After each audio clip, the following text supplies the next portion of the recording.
Et allez, Swap Série épisode 11, partie 1. Pourquoi? Parce que je pense que ça va être en plusieurs parties. Plusieurs choses. J'ai repéré pas mal dans l'habitacle. Alors ma lampe est en charge, donc je pourrais pas vous montrer là tout de suite. Mais dans l'habitacle, j'ai repéré pas mal de connectiques. J'ai eu un coup de stress aussi, parce que quand j'ai eu le faisceau, j'ai vu qu'il y avait une connectique avec plein de fils dénudés, proprement certes, mais dénudés et enlevés et tout. Et bon, je me suis dit, sur le moment, premier réflexe, je me suis dit, ça doit être l'autoradio. Je vérifie et tout. Quand j'ai reçu après le Neyman, je me dis, ah non, si ça se trouve, c'est le Neyman et tout. Et en vérifiant, c'est une connectique marron. Et en retrouvant justement des emplacements, en éliminant des pistes, en branchant les choses, bah, je me suis rendu compte que c'était bien l'autoradio. Donc c'est pas grave, il n'y a pas d'autoradio de toute façon là-dedans. Euh, Ensuite, de ce côté-là, ici, on a, alors toujours pareil, ma lampe qui est en rade, donc ça va être dur de vous montrer. Je sais pas si vous voyez le support moteur, il se prend par deux vis de 14 comme ça dans la poutre, en verticale. Et donc, ce support moteur, normalement, il y a une autre partie qui vient se visser à ce niveau-là, après, qui est une platine complètement dissociable, qui, elle, permet de se reprendre, elle sert d'équerre pour venir se reprendre en verticale dans la poutre. Sauf que là, je pense que je vais avoir besoin de desserrer les vis en verticale et réincliner un peu le bloc, parce que le trou déjà, le premier, n'est pas complètement en face, pour mettre la vis en verticale, et puis l'autre, il n'y est pas du tout. Donc je pense qu'il va falloir que je redesserre et que je lève un peu le bloc par là, que j'incline un peu le support moteur. Enfin ça c'est une petite bidouille, mais il faut vraiment que je le fasse, c'est important. Et c'est aussi la raison pour laquelle j'ai pas fixé par exemple les masses comme vous avez là, qui sont pas très durs à... Et c'est un œillet, on met une vis, terminé. Le truc c'est qu'il y a très peu de débattement au niveau du fil et que je vais pas m'amuser à jouer avec le feu, à risquer de péter tout simplement une masse et au moment de lever le bloc et puis de pas m'en rendre compte et après chercher comme un con la panne alors que c'est un tout petit fil parce que des petites masses comme ça vous en avez partout, hein. Vous en avez sur les faisceaux de phare, vous en avez partout. Attendez que je retrouve. Il est où ce con? Évidemment, voilà.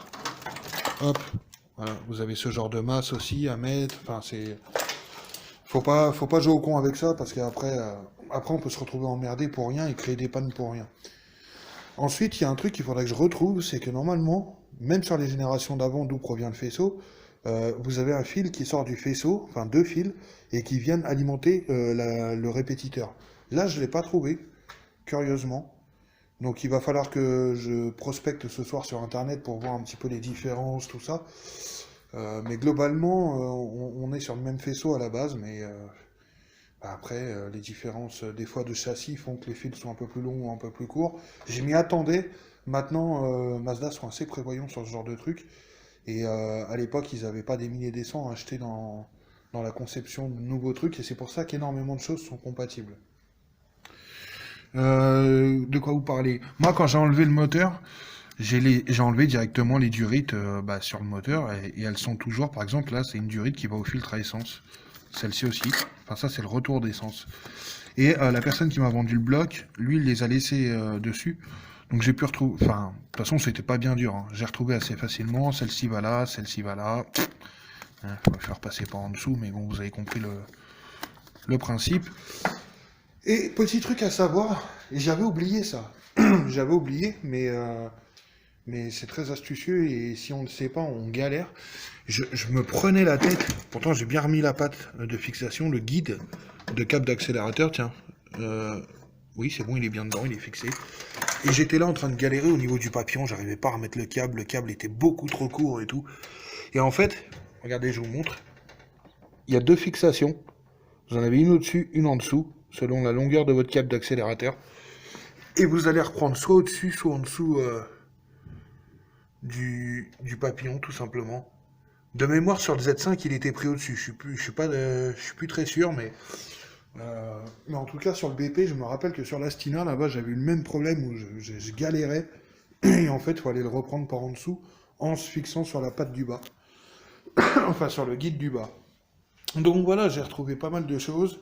Ça se branche petit à petit. Je sais, c'est pas fulgurant. Le truc pourrait être expédié beaucoup plus vite. Mais voilà, il y a de l'adaptation, il y a du repérage à faire. J'ai pas envie de faire n'importe comment. Vous voyez, c'est comme celle-ci, cette connectique à la con, là. J'arrive pas à lui retrouver sa prise, hein. Et il va falloir que je vois sur les BG si la prise de...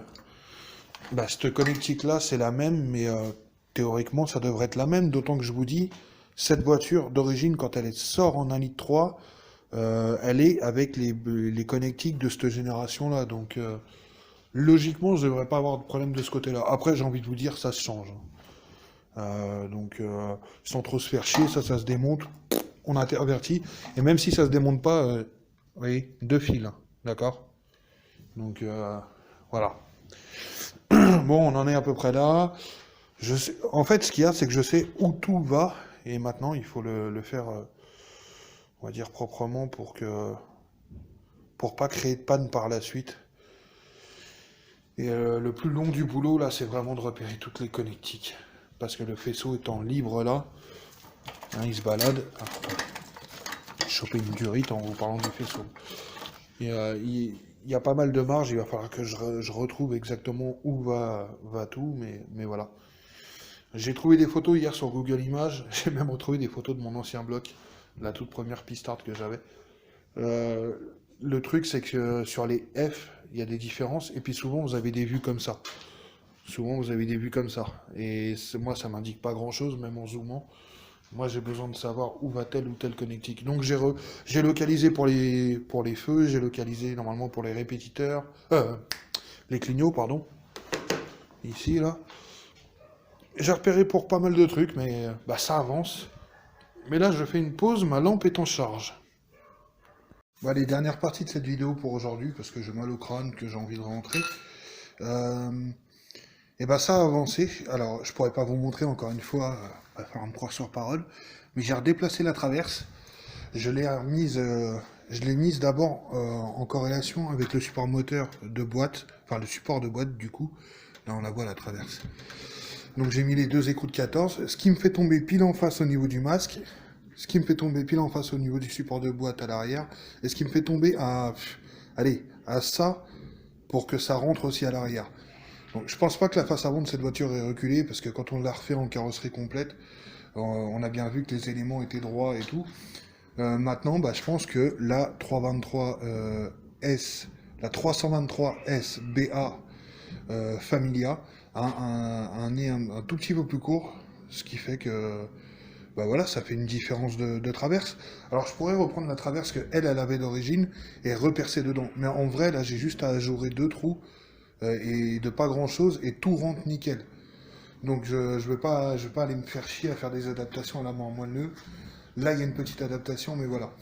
Mine de rien, même si d'apparence il y a encore tout en vrac, j'ai pas mal avancé parce que j'ai repéré énormément de choses et le bloc va être vraiment bien en place, bien fixé.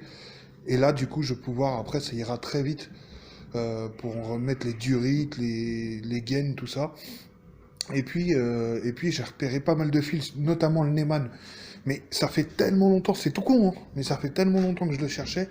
Et du coup, du fait d'avoir trouvé où étaient les connectiques du Neyman, et ben ça m'indique quel truc sert à quoi. Du coup, fatalement, avec la longueur des câbles, même s'il y a des petites variantes de châssis, et là en l'occurrence, je crois pas que ça concerne l'habitacle, et bah dans tous les cas, on sait un peu grossièrement où ça tombe, et du coup, quel fil correspond à quoi, et ça c'est une putain d'avancée. Bon, bah moi je vais aller me décraspouiller un peu, et ben à la suite, ça sera la suite à Swap Série épisode 12. Salut!